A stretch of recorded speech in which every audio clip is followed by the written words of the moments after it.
Logikanya memang pemain besar itu punya power yang lebih gitu ya untuk mempengaruhi yang lain dalam menetapkan suku bunga gitu. Ada datanya juga sebenarnya siapa sih pemain-pemain besar gitu ya yang memegang market share gitu. Kalau para pelaku harus mengatur dirinya sendiri, sementara mereka juga bagian dari bisnis itu sendiri. Assalamualaikum warahmatullahi wabarakatuh. Apa kabar teman-teman semuanya? Semoga semua dalam keadaan sehat walafiat ya. Diberikan kesehatan, kelancaran, serta kemudahan dalam segala urusan apapun itu. Makin semangat lagi kita, makin kuat mental. Oke teman-teman, kali ini saya akan membahas tentang Alhamdulillah dilunaskan. Buat teman-teman yang punya galbay dari tahun 2022 sampai 2024, harus tahu ini karena hutang kalian segera dilunaskan. Nah seperti apa itu kita akan bahas secara tuntas. Tapi sebelumnya saya harapkan kalian semua yang sudah subscribe channel ini, agar channel ini terus berkembang dan dapat memberikan informasi terbaik buat kalian yang galbay. Oke teman-teman, ini dia buat kalian.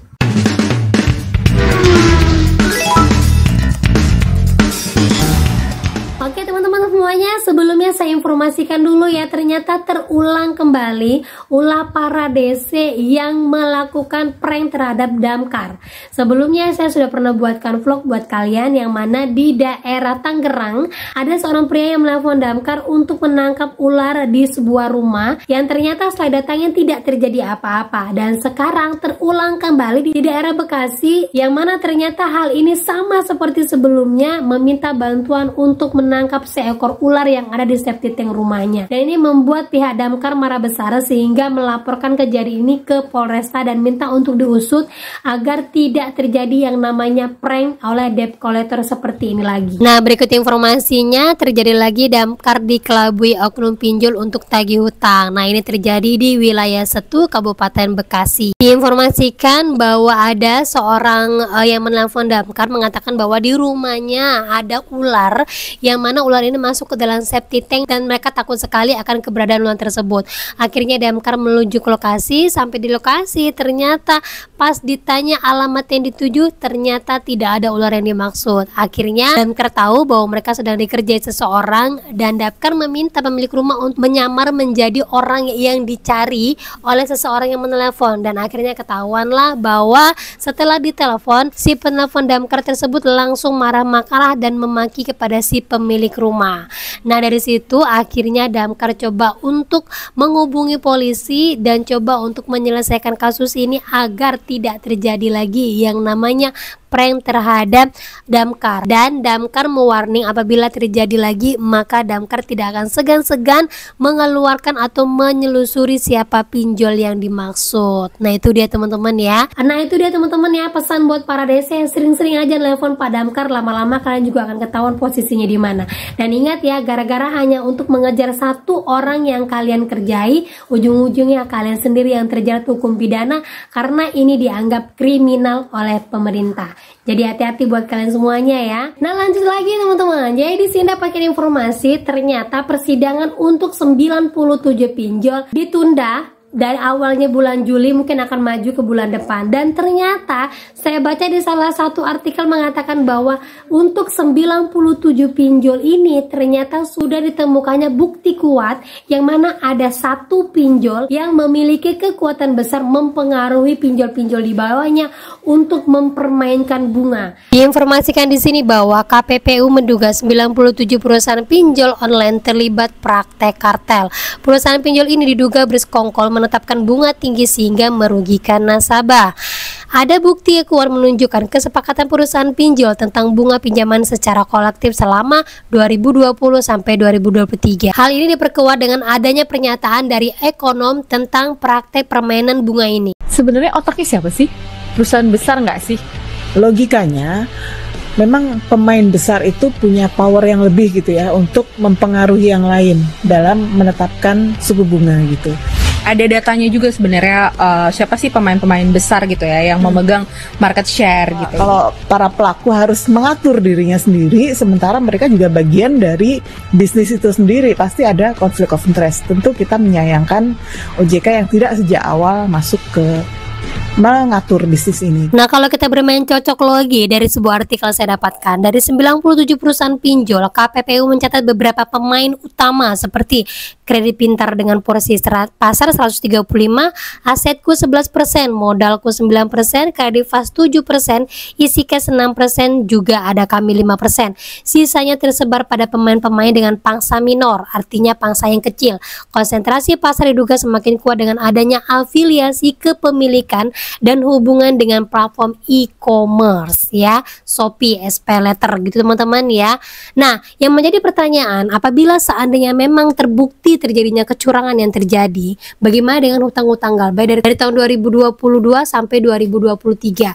Dan setelah ditelusuri ternyata hal ini terjadi sampai 2024. Nah, menurut KPPU kerugian masyarakat akibat praktik ini mencapai 1,6 triliun.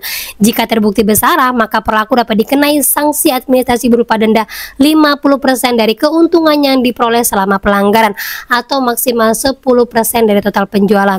KPPU mengungkap bahwa mulai 2021 hingga 2024 praktik ini berlangsung secara sistematik dan terorganisir. Dan jika terbukti bersalah adanya indikasi permainan bunga, ada kemungkinan utang bisa dilunasi lebih cepat atau bahkan berkurang. Namun tidak otomatis lunas begitu saja.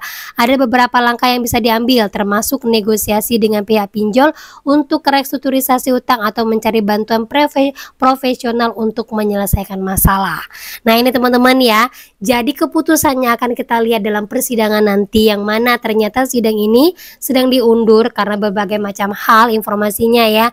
Dan apabila benar-benar dari bukti yang sudah dikumpulkan dan terbukti bahwa masyarakat selama ini mengalami kerugian akibat dari ulah para pinjol dalam bermain bunga, maka segala hutang dari tahun 2022 sampai 2024 dapat dilunaskan seperti yang kita ketahui. Nah, itu dia teman-teman ya. Sebelumnya dari tahun 2022 sampai 2024 ada sekitar 97 pinjol, bahkan ada ratusan pinjol ya. Cuman di akhir 2024 itu sekitar 97 pinjol, dan sekarang di 2025 tersisa 96 pinjol lagi. Jadi dari tahun 2022 sampai 2024 ini terbukti ya, semua pinjol 97 pinjol itu bermain bunga. Nah, yang mana di sini apabila bukti kuat ini benar ditemukan dan masuk dalam persidangan, maka semua pinjol disanksi. Setiap hutang Galbay yang mana terjadi di tahun 2022 sampai 2024 itu bisa dilunaskan.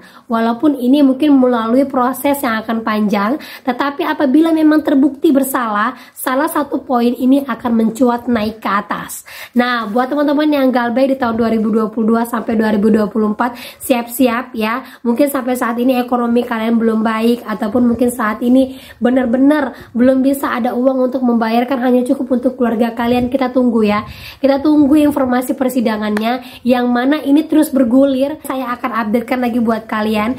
Buat yang belum tahu apa daftar pinjolnya, cari di bawah, baru saja saya update untuk 96 pinjolnya. Dan saya yakin sekali buat kalian yang masih punya hutang di sini, ada sebagian yang sudah mulai dihapuskan ataupun dibersih-bersihkan di Slik OJK untuk menutupi kasus yang sedang terjadi. Jadi buat kalian semuanya, bismillah saja teman-teman ya. Kita fokuskan aja pada diri kita, kuatkan mental kita. Apalagi baru-baru ini banyak sekali informasi yang mengatakan, Mbak, penagihannya sekarang luar biasa ya, nggak pernah nagih sekarang nagih terus Mbak. Yang sebelumnya nagihnya pakai ABCD, kata-kata yang formal, sekarang nagihnya sudah pakai kata-kata yang tidak formal, seperti sedang berbicara saja sama kita. Mbak, ini beneran datang apa enggak Mbak ya? Kenapa sekarang lagi naik-naiknya? Nah, jangan salah, sudah saya pernah informasikan kepada kalian semuanya, semua ini terjadi karena momen. Kita akan lihat ya, per Juli ini penentuan kesemuanya, mulai dari merger, mulai dari pemutihan untuk hutang-hutang yang terjadi akibat kelalaian para pinjol dari tahun 2022 sampai 2024, dan adanya kita akan lihat beberapa pinjol yang mungkin akan kolaps karena 31 Juli batas akhir untuk penyetoran modal sebesar 12,5 miliar. Nah, kita akan update semuanya. Jangan pernah khawatir buat kalian yang masih gagal bayar, karena apa? Percuma terus-terusan untuk memelihara pinjol dari gaya lubang tutup lubang yang ujung-ujungnya bisa seperti ini, yang mana nantinya hanya gara-gara hutang 1 juta ujung-ujungnya bisa 5 juta. Lebih baik fokus untuk diri kalian saja, galbay dulu, fokuskan untuk kerja kalian, kemudian perbaiki ekonomi sedikit demi sedikit, lalu kalian bisa lunaskan pelan-pelan ya teman-teman ya. Nah oke, itu dia informasi yang bisa saya sampaikan buat kalian pada hari ini. Semoga informasi ini menjadi mood booster buat kalian semuanya. Dan akhir kata saya ucapkan Assalamualaikum warahmatullahi wabarakatuh.